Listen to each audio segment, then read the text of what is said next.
할렐루야. 새날을 주신 하나님을 찬양합니다. 믿음으로 선포하겠습니다.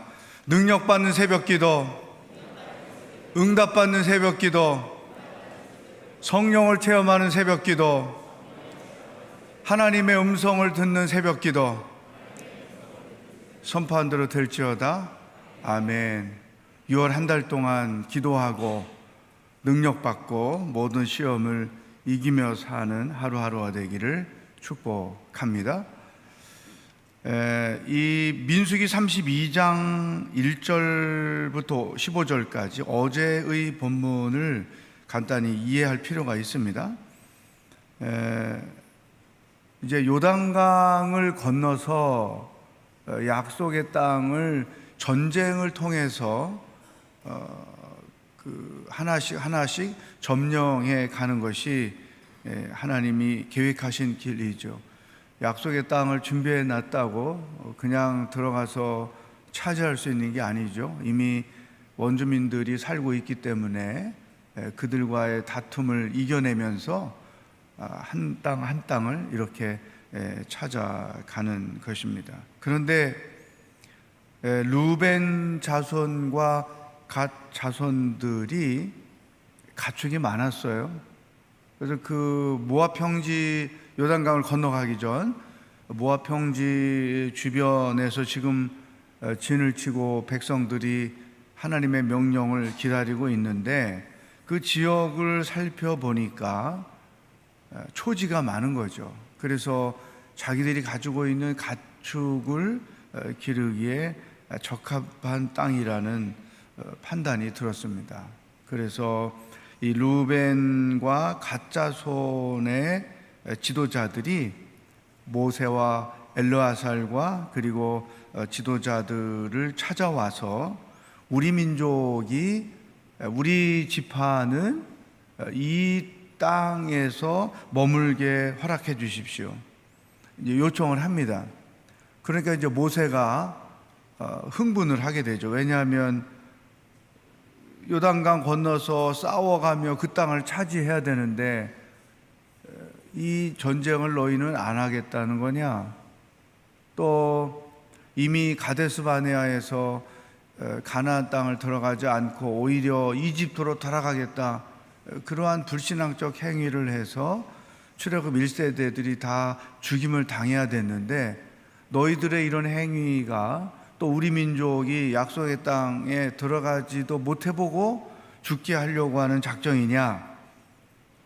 뭐 여러 가지 이유 때문에 모세가 흥분을 하는 거죠.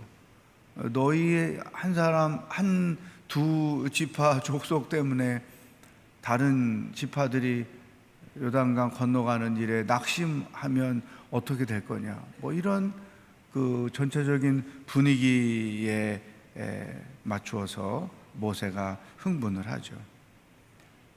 당연한 거죠. 과연 이들의 요구가 순수한 동기에서 나온 것이냐, 아니면 이기적인 욕심에서 나온 것이냐, 우리는 그것을 판단할 필요가 있죠. 전쟁을 치러야만 그 땅을 차지할 수 있는데 그 전쟁을 피하겠다? 그러면 요즘 같으면 신문에 대서특필이 되겠죠. 과연 이 르우벤과 갓 자손들의 요구가 순수한 동기에서 나온 것이냐, 이기적인 욕심에서 나온 것이냐, 우리는 그것을 판단해야 되겠죠. 과연 어떤 의도에서 이런 요구를 했는지 말씀을 보고 하나씩 찾아보겠어요. 16절 말씀 읽어보겠습니다. 시작. 그러자 그들이 모세에게 나와 말했습니다. 우리는 여기다 우리 가축을 위한 우리를 만들고 우리 아이들을 위한 성을 만들 것입니다. 자, 먼저 자기 자녀들을 안전하게 거할 수 있는, 그리고 가축을 안전히 보호할 수 있는 성을 건축하겠다. 아직은 모르겠어요, 동기를. 두 번째 17절 읽어보겠습니다. 시작. 우리 아이들이 이 땅의 거주자들로부터 안전한 요새에 머무는 동안 우리는 서둘러 무장하고 이스라엘 백성들보다 앞서 나가 그들을 그곳으로 데리고 가겠습니다. 두 번째, 이 지도자들이 모세에게 고백하는 내용은 이스라엘 나머지 지파의 족속들보다 우리 두 지파가 맨 앞에 서서 싸움을 하겠다, 희생을 감수하겠다, 그거죠. 앞에서 싸우고 뒤에서 백업하고 뭐 이렇게 해서 전쟁을 하는 건데, 최전방에서 우리들이 가서 싸움을 하겠다, 이게 그들의 생각이죠. 세 번째, 18절 말씀 시작. 우리는 모든 이스라엘 사람이 각자 자기 유산을 받을 때까지 우리 집으로 돌아오지 않겠습니다. 점령을 했고 또 각 지파별로 그 유산이 분배가 돼서 각 지파들이 가나안 땅에 정착을 할 때까지 이 땅으로 우리는 돌아오지 않겠다. 19절 말씀 시작. 우리는 요단강 동편에서 이미 유산을 받았으므로 더 이상 그들과 함께 요단강 저편에서 유산을 받지 않겠습니다. 요단강을 건너 가나안 땅을 점령하고 유산을 이제 원래 분배 계획 속에 이 두 지파들도 있었지만 이 땅을 우리가 분배를 받음으로 가나안 땅에서 우리는 유산을 상속받지 않겠다.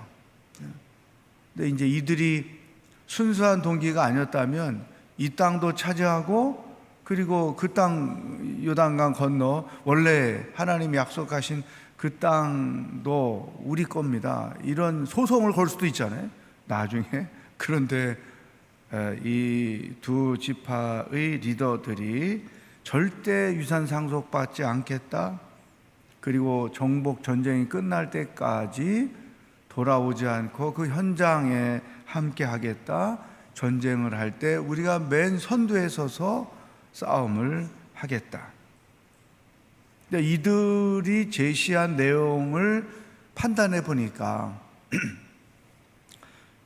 이기적인 욕심보다 순수한 동기에서 이러한 제안을 했다는 것이 판단이 된 거죠. 그래서 모세가 22절, 23절에 조건부로 허락을 합니다. 그러면 약속대로 너희들이 행동을 해라. 만약에 약속은 해놓고 지키지 않으면 그것은 하나님께 죄를 짓는 것이니 하나님이 너희들을 심판하실 것이다. 자, 이런 내용이 이제 32장 1절부터 쭉 23절까지 전개가 되는 거죠. 여기서 오늘 하나님께서 우리에게 주시는 말씀은 가정에서도 그렇고 교회에서도 그렇고 직장에서도 그렇고 사회에서도 그렇고 두 타입이 있는 거예요. 어떤 일이든 순수한 동기로 그 일을 하는 사람이 있는가 하면 항상 이기적인 욕심 때문에 일하는 사람들이 있다는 거죠. 이 르우벤과 갓 지파 자손들의 행동을 통해서 나를 들여다보고 우리 사회를 들여다보는 거죠. 무엇이든지 이기적인 동기에서 일하는 사람들은 항상 욕심에 이끌리게 되어 있습니다. 그러니까 이기적인 마음은 욕심과 함께 가는 것이죠. 그렇기 때문에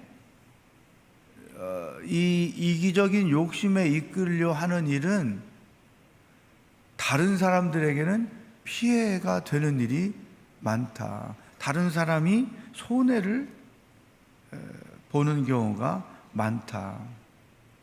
또한 이 이기적인 욕심에 이끌려 행동을 하게 되면 결코 선한 영향을 끼칠 수가 없다. 물론 은혜롭지도 않은 것이죠. 더 나아가서 이기적인 욕심에 이끌려 행하면 하나님께 영광이 되지 않는다는 것입니다. 그래서 내가 이기적인 욕심에 이끌려 하느냐 순수한 동기로 하느냐는 어떻게 판단할 수 있느냐면 그것을 내려놓을 수 있느냐, 하고자 하는 그 일을 내려놓을 수 있느냐 내려놓을 수 없느냐로서 그 동기를 판단할 수가 있다는 거죠. 그러나 이 이기적인 욕심에 이끌리는 사람은 결코 내려놓지 못해요. 왜? 그 다 욕심이 또 목적이 분명하게 자기를 위한 것이 되기 때문인 거죠. 이런 사람 많습니다. 이 이기적인 욕심의 특성을 가진 사람들은 계산을 잘해요. 이걸 함으로 내게 어떤 이득이 오는가. 교회를 섬길 때도 다 계산해서 섬겨요. 이걸 섬길 때 나에게 어떤 명예가 오는가, 이게 다 있습니다. 저도 평생 교회 생활하기 때문에 이런 두 가지 타입의 동기를 가지고 교회 섬기는 분들을 너무나 많이 봤기 때문에, 반대로 순수한 동기를 가지고 일하는 사람들은 일단 욕심이 없죠. 그러다 보니까 그가 생각하고 행하고자 하는 그 모든 일들이 타인에게도 덕을 끼치고 타인에게 은혜를 끼치는 거죠. 그러므로 자연스럽게 그 섬기는 그 사람에게는 선한 영향력이 나타나고 결국은 그것들이 하나님의 영광을 드러내게 되는 거죠. 이런 순수한 동기로 섬기는 자들은 내려놓는 일이 어렵지 않습니다. 왜냐하면 욕심이 내면에 포함되어 있지 않기 때문인 거죠. 주님이 생각하시는 거라면, 교회가 원하는 거라면, 팀을 위해서라면 나는 내려놓을 수 있습니다. 나 말고도 더 훌륭한 분들이 이 일을 할 수 있습니다. 우리가 이 내려놓지 못하는 것은 다 이기적인 욕심 때문인 거예요. 가족 관계 안에서도 그렇고, 부부 관계 안에서도 그렇고, 또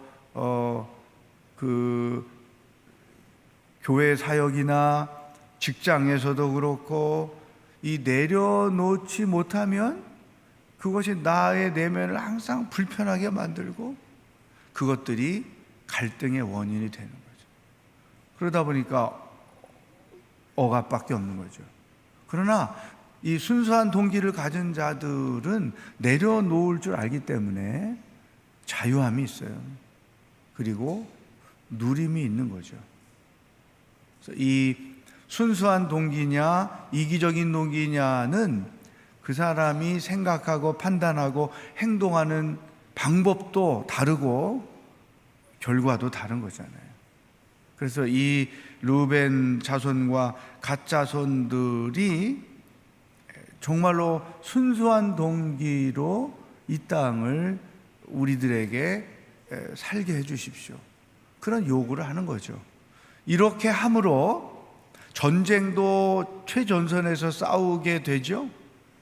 그리고 나머지 10지파들이 차지할 수 있는 땅이 넓어지는 거잖아요. 이 규모 큰 두 지파, 이제 내일 본문에 보면 므낫세 반지파도 여기에 나온단 말이에요. 워낙 컸기 때문에. 그러니까 이들의 동기를 순수하다고 판단할 수 있는 것은 이들의 선택과 이들의 제한 때문에 나머지 지파들이 땅을 더 넓게 차지할 수 있는 여유가 생기게 됐다는 거죠. 여러분, 기도에도 이기적인 동기와 순수한 동기가 응답을 좌우합니다. 야고보 4장 2절 3절에 가면 너희가 얻지 못하면 구하지 않으며 구하여도 얻지 못하면 정욕으로 쓰려고 잘못 구함이니라. 우리가 평생 새벽 기도하는데 내가 하나님께 기도하는 제목들이 순수한 동기로 드리는 기도냐, 이기적인 욕심을 채우기 위한 기도냐, 여러분의 기도 제목을 분석할 필요가 있어요. 이기적인 욕심을 위한 기도는 평생 해도 응답받을 수 없다. 여러분, 그러면 제일 억울하지 않아요? 내가 평생 하나님께 기도했는데 응답을 못 받았어요. 물론 응답하지 않는 것도 하나님의 선하신 뜻에 포함되기는 하지만, 그래도 이왕 우리가 이렇게 새벽마다 나와 기도를 한다면 응답을 받으면 얼마나 좋아요. 그런데 욕심을 채우기 위한 기도에는 하나님이 응답하지 않는다. 그래서 내 기도도 순수한 동기로 하는 기도냐, 욕심을 위한 기도냐, 교회 생활과 섬김도 순수한 동기에서 하는 섬김이냐, 내 욕심을 위한 섬김이냐, 또 일상생활 속에서도 나는 어떤 스타일이냐, 어떤 대가 없는 헌신을 즐겁게 하느냐, 대가가 있어야 헌신을 하느냐, 이것은 여러분만 알지요. 그러니까 여러분 내면의 생각들을 돌아보고 이왕 섬길 바에 순수한 동기로 섬기고, 이왕 베풀 바에 순수한 동기로 베풀고, 이왕 함께 살 바에야 모든 일이든 순수한 동기로 섬겨서 그것이 선한 영향력이 되고 나와 함께하는 이들에게 덕이 되고 은혜가 되고, 더 나아가서는 하나님께 영광을 돌리며 살아가는 여러분의 삶의 섬김의 스타일이 되기를 축복합니다. 나는 일하는 목적과 동기가 어디에 있는가? 이 질문을 가지고 자기 자신을 돌아보는 하루가 될 수 있기를 축복합니다. 오늘 주신 말씀을 가지고 함께 기도하며 나아가겠습니다. 솔직하게 말씀에 근거해서 말씀의 거울에 나 자신을 들여다보기를 원합니다. 내 삶의 모든 영역에서, 심지어 하나님을 위하여 섬기는 교회 사역 가운데서도 나는 이기적인 욕심에 이끌려 행하고 있는가, 아니면 순수한 동기에 이끌려 행하고 있는가, 나는 그동안에 어떤 스타일로 살아왔는가. 하나님 아버지, 말씀의 거울 앞에 나 자신을 들여다봅니다. 하나님이 보실 때 온전한 판단을 갖게 해주시고, 어떤 일이든 내려놓을 줄도 알고, 그래서 자유할 줄도 알고, 결코 욕심에 이끌리지 않고 순수함 가운데 모든 할 일들을 하며 섬기며 살아가도록 인도하여 주시옵소서. 여러분 자신을 들여다보며 하나님 앞에 고백하며 기도하겠습니다. 하나님 아버지, 오늘도 르우벤과 갓조선들의 리더들의 요구를 통해서 우리들을 자신을 들여다보게 하시니 감사합니다. 순수한 동기에서 이 일을 감당하는지, 이기적인 욕심에 이끌려 이 일을 감당하고 있는지, 우리 내면을 하나님 앞에, 말씀의 거울 앞에 솔직히 들여다봅니다. 하나님, 어떤 일을 하든지 순수한 동기와 목적으로 섬기는 자가 되게 하시고, 그러므로 내려놓을 줄도 알고 연합할 줄도 알고 선한 영향을 끼치며 은혜와 덕을 끼치며 자유하면서 살아갈 수 있는 하나님의 성숙한 인격의 사람들이 되기를 원합니다. 이기적인 욕심 때문에 자기도 힘들고 타인도 힘들게 하고 은혜도 끼치지 못하고 하나님께 영광도 되지 못하는 어리석은 인생을 살아가지 않도록 성령 하나님, 오늘 말씀을 통해 자신을 들여다보고 수정하는 새로운 출발을 하는 우리의 모든 지체들이 될 수 있도록 주께서 도와주시고 인도하여 주시옵소서. 말씀의 거울 앞에 솔직하게 서서 자기를 돌아보는 하루가 되도록 인도하여 주시옵소서.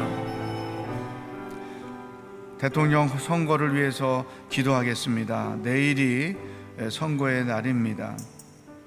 하나님, 이 나라 이 민족을 당신 손에 의탁합니다. 대한민국을 하나님은 어떻게 생각하고 계신지요? 이 나라가 나아갈 길이 어떤 길인지요? 우리는 알 수 없어서 하나님께 의지하며 하나님의 도움을 구합니다. 하나님을 경유할 줄 알고 백성들을 두려워할 줄 아는 지도자가 선택되게 하여 주옵소서. 대한민국의 미래를 온전히 이끌어갈 수 있는 지도자가 선택되게 하여 주옵소서. 욕심에 이끌리지 않고 애국하고자 하는 순수한 동기를 마음에 품은 자가 지도자로 선택되게 하여 주시옵소서. 모든 유권자들 네 편 내 편에 근거하여 지도자를 뽑지 말게 하시고 정말로 대한민국의 미래를 이끌어갈 수 있는 지도자를 선택할 수 있도록 모든 유권자들의 마음도 성령 하나님께서 지혜롭게 판단케 하여 주시옵소서. 대통령 선거를 위하여 다 같이 주의 이름을 한번 외치고 기도하겠습니다.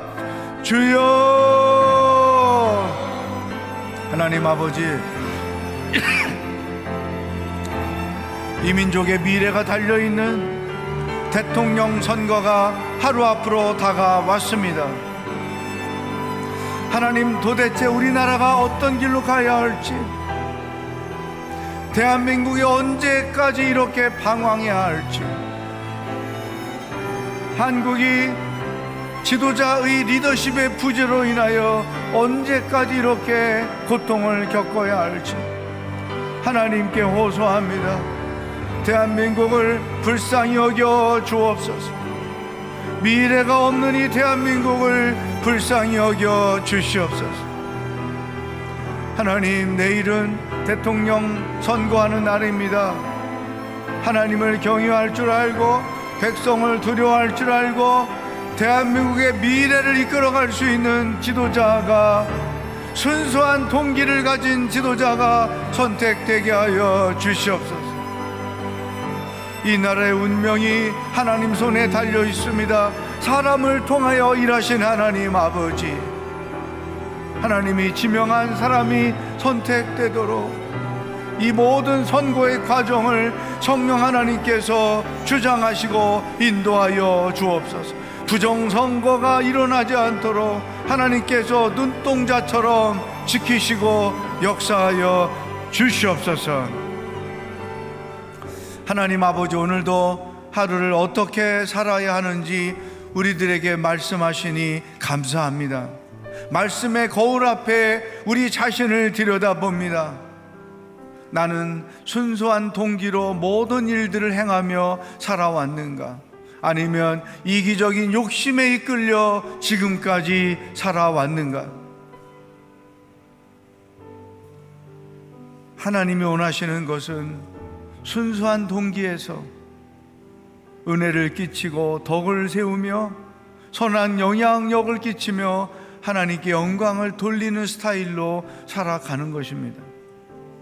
내 내면 안에 잠재해 있는 이 두 가지를 들여다보고 하나님이 원하시는 길로 걸어갈 수 있도록 인도하여 주시옵소서. 하나님, 대한민국의 미래가 하나님 손에 있음을 믿습니다. 사람을 통하여 일하시는 하나님 아버지, 하나님을 경외하고 백성을 두려워하며 이 나라의 민족의 미래를 온전히 이끌어갈 수 있는 정치적인 욕심이 아니라 순수한 동기로 나라를 섬길 수 있는 지도자가 선택될 수 있도록 성령 하나님, 이 선거를 주장하시고 인도하여 주시옵소서. 오늘도 우리와 동행하실 주님을 기대하며 예수 그리스도의 은혜와 하나님 아버지의 사랑과 성령의 교통하심이 말씀의 거울 앞에 서서 모든 일들을 순수한 동기와 목적으로 감당하며 살아가기로 결단하는 기도하는 모든 성도들과 하나님의 도움이 필요한 대한민국과 복음을 들고 수고하시는 선교사님들과 하나님의 구속을 기다리고 있는 북한 땅의 백성들 머리 위에 영원히 함께 하시길 축원하옵나이다. 아멘.